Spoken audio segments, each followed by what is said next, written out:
നമ്മളെല്ലാവരും സിജെ റോയിയുടെ മരണത്തിൻ്റെ തുടർച്ചയായിട്ട് നമ്മൾ കേട്ടതും അധികം ചർച്ച ചെയ്യാതെ വിട്ടതുമായിട്ടുള്ള ഒരു കാര്യമുണ്ട്. എന്നുവെച്ചാൽ ഈ സ്ലോവാക്യൻ ബന്ധമല്ല, സ്ലോവാക്യ എന്ന രാജ്യവും അവിടുത്തെ ഓണററി കൗൺസിൽ ജനറൽ, നമ്മുടെ കേരളീയമായിട്ടുള്ള ചിന്താഗതിയിൽ എല്ലാവരും ധരിച്ചു വച്ചിരിക്കുന്ന സിജെ റോയ് എന്നല്ല, ആരാണെങ്കിലും അത് കാശ് കൊടുത്ത് മേടിച്ചു എന്നാണ്. $1,00,000 $2,00,000 അങ്ങനെ പല ഇതായിട്ട് കാശ് കൊടുത്ത് മേടിച്ചു എന്നാണ് ഞാൻ പല ചാനലുകളിൽ നിന്നും റിപ്പോർട്ടുകളിൽ നിന്നും അറിഞ്ഞത്. എന്നാൽ യാഥാർത്ഥ്യം അങ്ങനെയല്ല. യാഥാർത്ഥ്യം എന്ന് വെച്ചാൽ ഈ വ്യക്തികൾ അവർ റാൻഡമായിട്ട് സെലക്ട് ചെയ്യുകയല്ല. ഈ വ്യക്തികൾ, ഈ ഓണററി കൗൺസിൽ ജനറൽ, ആ സ്ഥാനത്തേക്ക് വരുന്ന ആൾക്കാരെ സ്ലോവാക്യൻ ഗവൺമെൻറ് ആണ് സെലക്ട് ചെയ്യുന്നത്. അവർ സെലക്ട് ചെയ്തിട്ട് അവരത് ഇന്ത്യ ഗവൺമെൻറ്റിന് വിടും. ഇന്ത്യ ഗവൺമെൻറ്റിന് വിടുമ്പം അതിൽ ഈ വ്യക്തി അറിയുന്നതിന് മുമ്പ് തന്നെ അവിടെ ഒരു ബാക്ക്ഗ്രൗണ്ട് ചെക്ക് ഉണ്ടാവും. ഇദ്ദേഹം സോളിഡാണോ അതെല്ലാം ഒരു ചെക്ക് ഉണ്ടാവും. ആ ചെക്ക് കഴിഞ്ഞിട്ട് ministry of external affairs, foreign ministry, അതിൻ്റെ ക്ലിയറൻസ് വേണം. ഈ 2 കടമ്പോലം കഴിഞ്ഞിട്ട് ഇന്ത്യയുടെ രാഷ്ട്രപതിയുടെ അപ്രൂവലും വേണം. ഇത് 3ഉം കഴിഞ്ഞാലേ അവിടെ ഒരു സ്ലോവാക്യയുടെ ഓണററി കൗൺസിൽ ജനറലായിട്ട് ഒരു വ്യക്തിക്ക് അറിയപ്പെടാൻ പറ്റുള്ളൂ. ഇത്രയും ഉള്ള കാര്യമാണ് ഞാൻ പറയുന്നത്. ഞാൻ എൻ്റെ ആയിട്ടുള്ള അറിഞ്ഞതാണ്. രണ്ടാമത് എനിക്കൊരു കാര്യം പറയാനുള്ളത്, പലയിടത്തും ഇങ്ങനെ ചർച്ച ചെയ്യപ്പെട്ടത് കണ്ടുകൊണ്ട് പറയാണ്. ട്രംപ് ഗോൾഡൻ കാർഡ് എന്നും പറഞ്ഞിട്ട് ഒരു എത്രയോ ലക്ഷം രൂപ നമ്മൾ കൊടുത്താൽ, ലക്ഷമല്ല കോടി വരും, അത് കൊടുത്താൽ $25 മില്യൺ അങ്ങനെ എന്തോ ഒരു എമൗണ്ട് അദ്ദേഹം വന്ന സമയത്ത് പറഞ്ഞിട്ടുണ്ടായിരുന്നു. അത് കൊടുത്താൽ ഗോൾഡൻ കാർഡ് കിട്ടും. ഗോൾഡൻ കാർഡ് കിട്ടിയാൽ പിന്നെ വിസയുടെ പ്രശ്നമോ അല്ലെങ്കിൽ അവിടുത്തെ സിറ്റിസൺഷിപ്പിൻ്റെ പ്രശ്നമോ ഒന്നുമില്ല. എപ്പോൾ വേണമെങ്കിലും വരാം, എപ്പോൾ വേണമെങ്കിലും പോവാം, അങ്ങനത്തെ ഒരു ഇതാണ്. അത് കാശ് കൊടുത്ത് അദ്ദേഹം തന്നെ പൗരത്വത്തിന് വിൽക്കുന്ന ഒരു സമ്പ്രദായമായിട്ടാണ് എനിക്ക് തോന്നിയത്. ഒരു പ്രസിഡന്റ് അവിടുത്തെ പൗരത്വത്തിന് വിൽക്കുന്ന അത് നിൽക്കട്ടെ. UAE വന്നാൽ ഗോൾഡൻ വിസ എന്നൊരു സമ്പ്രദായമുണ്ട്. അത് നമ്മൾ ഇവിടുത്തെ സിനിമാ താരങ്ങൾക്കെല്ലാം കഴിഞ്ഞ വർഷം കൊടുത്തു എന്ന് തോന്നുന്നു. ആശ ശരത്ത്, ഒരുമാതിരിപ്പെട്ട എല്ലാ പ്രമുഖ ഈ ഷോകൾക്ക് പോണ താരങ്ങൾക്ക് എല്ലാവർക്കും കിട്ടി. അത് നമ്മൾ ഒരു തുക, നിശ്ചിത തുക, കുറച്ച് കൂടിയ തുകയാണ്, ആ തുക അടച്ചിട്ട് അപ്ലൈ ചെയ്യണം. അപ്ലൈ ചെയ്യുമ്പം അവിടുത്തെ ഇതേ കണക്ക് അതിൻ്റേതായിട്ടുള്ള മന്ത്രാലയം അതിനെ ക്ലിയർ ചെയ്യാനായിട്ട് അവർ ചിലത് ഡിക്ലൈനും ചെയ്യും. അല്ലാതെ ഇപ്പോൾ 100 പേര് കൊടുത്താൽ 100 പേർക്കും കൊടുക്കണമെന്നില്ല. അതവർ അവിടുത്തെ ഇതനുസരിച്ച് അവർ നോക്കി ക്ലിയർ ചെയ്യും, ചിലർ വിട്ടുകളയും.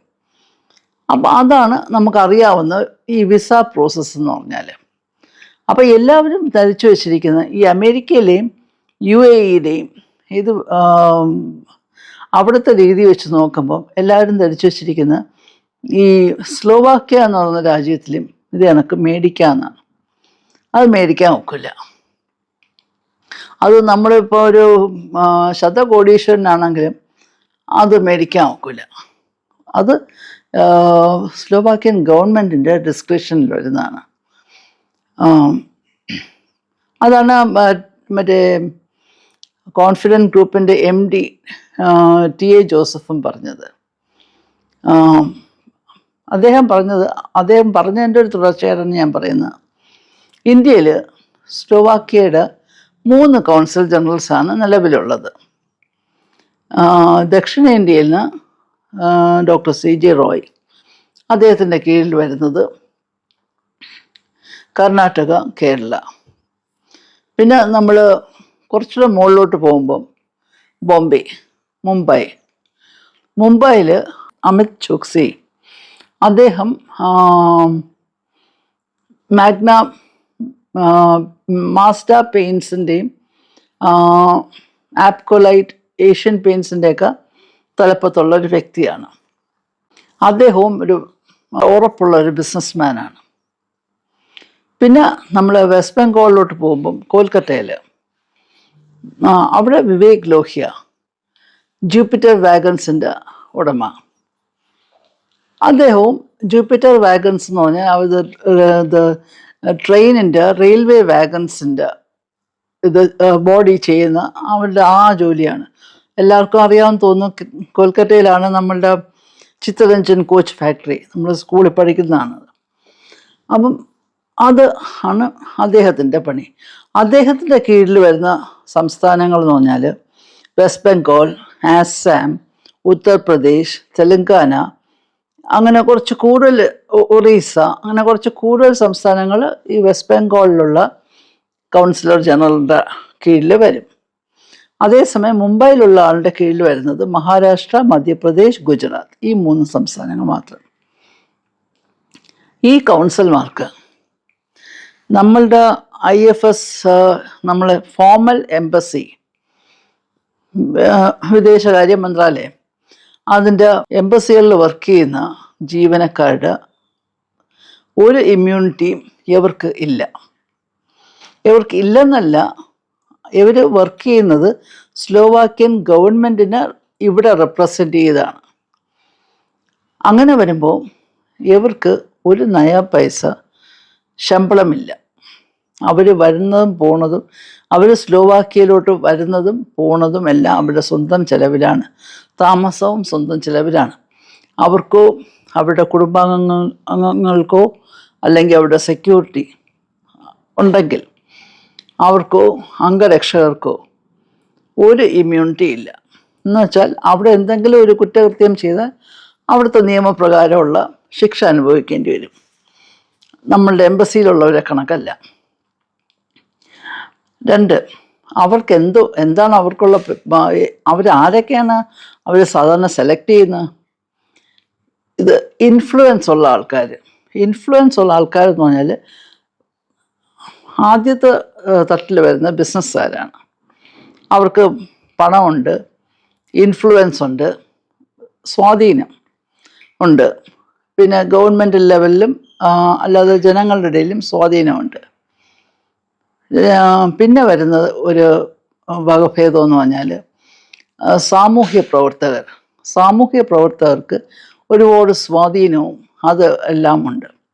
പിന്നെ വരുന്നത് ആൾക്കാരുടെ ഇടയിൽ പേരും പെരുമയൊക്കെ ഉള്ള വ്യക്തികൾ. അത് സ്വാഭാവികമായിട്ടും സ്വാധീനവും പണവും വേണം അതിന്. അപ്പം ഈ 3 ഇതും വരുന്ന ആൾക്കാർക്കാണ് ഈ കൗൺസിലർ ജനറൽ പദവി സാധാരണ കൊടുക്കുന്നത്. സ്ലോവാക്യയ്ക്ക് ലോകമെമ്പാടും 165 ഓണററി കൗൺസിൽ ജനറൽസ് ഉണ്ട്. പിന്നെ ഈ കൗൺസിൽ ജനറൽസിന് അവർക്കെന്താണ് ഇതുകൊണ്ടുള്ള ഗുണം? അവർക്കുള്ള ഗുണമെന്ന് പറഞ്ഞാൽ അവർക്ക് ഈ ഓണററി കൗൺസിൽ ജനറൽ എന്നുള്ള പദവി അവരുടെ പേരിനോടൊപ്പം എഴുതി വയ്ക്കാനുള്ള സർക്കാരിൻ്റെ അംഗീകാരമുണ്ട്. പിന്നെ അവിടുത്തെ എംബ്ലം, അവരുടെ എംബ്ലമുണ്ട്, ആ എംബ്ലവും ഉപയോഗിക്കാം. അവരുടെ വീട്ടിൻ്റെ അവിടുത്തെ നെയിം പ്ലേറ്റിലും എല്ലാം ഉപയോഗിക്കാം. പിന്നെ അവർക്ക് വേണമെങ്കിൽ ഇവിടെ ഒരു ഓഫീസ് ഓപ്പൺ ചെയ്യാം. ആ ഓഫീസിൻ്റെ പ്രവർത്തനവും സ്ലോവാക്യയുടെ എംബസിയായിട്ട് ഒരു കണക്ഷനും ഇല്ല. അവർക്ക് മാക്സിമം ചെയ്യാൻ ഒക്കുന്നതെന്ന് പറഞ്ഞാൽ, ഞാനൊരു ഉദാഹരണം പറയാണ്. ഒരു സ്ലോവാക്യൻ പൗരൻ ഇവിടെ വന്നിട്ട് അദ്ദേഹത്തിൻ്റെ വിസ തീരാറായി, പക്ഷെ അദ്ദേഹത്തിന് പോകാനായിട്ട് എന്തെങ്കിലും ബുദ്ധിമുട്ടുണ്ട്. അപ്പോൾ അദ്ദേഹത്തിന് ഈ കൗൺസിലർ ജനറലിനെ അപ്രോച്ച് ചെയ്താൽ, അദ്ദേഹത്തെ സമീപിച്ചാൽ അദ്ദേഹം പറഞ്ഞു കൊടുക്കും, നിങ്ങൾ ഡൽഹിയിൽ പോയി ഇന്ന ആളിനെ പോയി കാണും. അങ്ങനെ ഒരു വഴികാട്ടി എന്നുള്ളൊരു രീതിയിൽ മാത്രമേ അവർക്കിവിടെ പ്രവർത്തിക്കാവുള്ളൂ. പിന്നെ ഇവരെ എടുക്കുന്നത് മെയിനായിട്ട് സ്ലോവാക്യയും ഇന്ത്യയും തമ്മിലുള്ള വ്യാപാര ബന്ധം ഉറപ്പിക്കുക. പിന്നെ സാംസ്കാരികമായിട്ടുള്ള കൾച്ചറൽ എക്സ്ചേഞ്ച് എന്ന് പറയും. പിന്നെ വരുന്നത് ഈ എൻ്റർടൈൻമെൻറ്റ് ഇവൻറ്റ്സ്. ഇപ്പം സ്ലോവാക്യൻ ഗവൺമെൻറ്റിൻ്റെ പല ഇവൻറ്റ്സും ഇവിടെ, ഇപ്പം നമ്മൾ റഷ്യൻ ഡേ ഒക്കെ ഇവിടെ കൊണ്ടാടി, തിരുവനന്തപുരത്ത് കൊണ്ടാടി, ഗോർക്കി ഭവനിലൊക്കെ വെച്ച്. അപ്പം അങ്ങനെയൊക്കെയുള്ള ഇവൻറ്റ്സ് അത് എവിടെ ചെലവിലാണ് അത് ഹോസ്റ്റ് ചെയ്യേണ്ടത്. പിന്നെ എംബസിയിൽ എന്തെങ്കിലും ചടങ്ങുകളുണ്ടെങ്കിൽ ഇവർക്ക് ആ ഫങ്ഷൻസിന് പങ്കെടുക്കാനായിട്ടുള്ള ആ ഒരു ബെനിഫിറ്റുണ്ട്. അത് ബൈ ഇൻവിറ്റേഷനാണ്. പക്ഷേ ഇവർ കോൺസുലർ ജനറൽസ് ആകുമ്പോൾ ഇവർക്ക് സാധാരണഗതിയിൽ പോയി പങ്കെടുക്കാം. പിന്നെ അല്ലാത്ത സമയം അവർ ഫുൾ ടൈം അവരുടെ ബിസിനസ് തന്നെ നോക്കിക്കൊണ്ടിരിക്കുകയാണ്. ഓണററി കൗൺസിൽ ജനറൽ എന്നുള്ള പദവി അവരുടെ ദൈനംദിന പ്രവൃത്തി മേഖലയായിട്ട് ഒരു ക്ലാഷും ഉണ്ടാവില്ല. എന്നിരിക്കെ CJ റോയ്ക്ക് മെയിനായിട്ട് ഈ മീഡിയയും അതിൻ്റേതായിട്ടുള്ള ഇവൻറ്റ്സും എല്ലാം നോക്കുകയാണ്, കർണാടകയുടെയും കേരളത്തിൻ്റെയും. പിന്നെ സ്ലോവാക്യൻ ഗവൺമെൻറ്റിനും ഒരുപാട് നിക്ഷേപങ്ങൾ ചെറിയ തോതിലെങ്കിലും ഇന്ത്യയിലുണ്ട്. അവരിപ്പം ഈ അടുത്ത കാലത്ത് കൊൽക്കത്തയിൽ തന്നെ കൗൺസിലർ ഓഫീസ് അവിടെ തുടങ്ങി. ഗവൺമെൻറ്റിൻ്റെ, ഞാൻ പറയുന്ന ഓണററി കൗൺസിൽ ജനറലിൻ്റെ അല്ലാതെ അത് തുടങ്ങാൻ കാരണം അവർക്ക് അവിടെ നിന്ന് കുറച്ച് പൊട്ടൻഷ്യലുണ്ട്. ഈ ആൾക്കാർ എക്സ്ചേഞ്ചും അങ്ങനെയൊക്കെയുള്ള ഇപ്പോൾ ഒരുപാട് കരാറുകളിൽ നമ്മുടെ പ്രധാനമന്ത്രി പല കൊച്ചു രാജ്യങ്ങളുമായിട്ട് പോയി ഒപ്പുവെച്ചിട്ടുണ്ട്. ഗ്രീസ് അങ്ങനെയൊക്കെയുള്ള ചെറിയ ചെറിയ രാജ്യങ്ങളായിട്ട്. അതെന്ന് വെച്ചാൽ നമുക്ക് അതിൻ്റെ ബെനിഫിറ്റ് ലോങ് ടേമിൽ കിട്ടും. പിന്നെ ആഫ്രിക്കയിലുള്ള കൊച്ചു കൊച്ചു രാജ്യങ്ങൾ, അവർക്കത് വലിയൊരു അംഗീകാരമാണ്. പിന്നെ സ്ലോവാക്യ, പലരും പറയുന്നതായിട്ട് സ്ലോവാക്യ ഒരു ഹബ്ബാണ് ഇല്ലീഗൽ ആംസ് ഡീലിൻ്റെയും ഡ്രഗ്സിൻ്റെയൊക്കെ. അതിൻ്റെ ഒന്നും ഹബ്ബല്ല. അതിൻ്റെയൊക്കെ ഹബ്ബ് എന്ന് പറഞ്ഞാൽ ലാറ്റിൻ അമേരിക്ക, അങ്ങനെ ഒരു അത് എല്ലാവരും സ്പെസിഫൈ ചെയ്തിട്ടുള്ള രാജ്യങ്ങളാണ്. ഏറ്റവും കൂടുതൽ നടക്കുന്നത് അമേരിക്കയിലാണ്. പിന്നെ ഈ രാജ്യത്തിൻ്റെ അത് ജോഗ്രാഫിക്കൽ പൊസിഷൻ, ആ പൊസിഷൻ വെച്ചിട്ടാണ് എല്ലാവരും പറയുന്നത് ഈ രാജ്യം അങ്ങനത്തെ ഒരു രാജ്യമാണെന്ന്. എന്നാൽ ഈ രാജ്യം അങ്ങനത്തെ അല്ല. അവർക്ക് ഇത് നെറ്റോയുടെയും എല്ലാത്തിൻ്റെയും അതിൻ്റെ നിയമചട്ടത്തിനകത്ത് തന്നെ നിൽക്കുകയാണ്. അവർക്കങ്ങനെ ഇല്ലീഗലായിട്ട് എല്ലാ രാജ്യങ്ങളിലും ഉള്ള കണക്കുള്ളതേ ഉള്ളൂ. പിന്നെ അവിടെ ക്രൈം റേറ്റ് എന്ന് പറഞ്ഞാൽ നമ്മളുടെ ഇവിടെ ഉള്ള കണക്ക് തന്നെ പോക്കറ്റ് അടിയും ഇത് ഭീഷണിപ്പെടുത്തുന്നതും അങ്ങനെയൊക്കെ ഉള്ളത് തന്നെ. അല്ലാതെ ഈ ഓവർ ഡ്രഗ്സ് അങ്ങനെയൊന്നും അങ്ങനെ വളരെ കൂടുതലായിട്ട് ഇപ്പോൾ കൊളംബിയ അങ്ങനെയൊക്കെയുള്ള രാജ്യങ്ങൾ കണക്ക് അത്രയും മാരകമല്ല. ബാക്കി എല്ലാ രാജ്യങ്ങളിലും ഉള്ള കണക്ക് തന്നെ അവർക്കും ഉണ്ട്. അതുകൊണ്ട് അത് പിന്നെ റോയ്ക്ക് എങ്ങനെ അവിടെ ഒരു ബന്ധം ഉണ്ടായെന്ന് പറഞ്ഞാൽ നമുക്കറിയാവുന്നത് CJ റോയുടെ ഇവിടുത്തെ കൺസ്ട്രക്ഷനും UAE കൺസ്ട്രക്ഷനും മാത്രമേ നമുക്കറിയാവുള്ളൂ. പക്ഷെ CJ റോയെ വെറുതെ UAE ഇന്ത്യയിലും മാത്രം തളച്ചിട്ടാവില്ല. അദ്ദേഹം ഒരു ബിസിനസ്മാനാണ്. അദ്ദേഹത്തിന് ഒരുപാട് കണക്ഷൻസ് ഉണ്ടാവും, പല രാജ്യങ്ങളുണ്ടാവും. അത് നമ്മൾ അറിയേണ്ട ആവശ്യമില്ല. പിന്നെ നിർഭാഗ്യവശാൽ ഇങ്ങനെ ഒരു മരണം സംഭവിക്കുമ്പോൾ ഊഹാഭോഗങ്ങൾക്ക് അതിർവരമ്പുകളില്ല.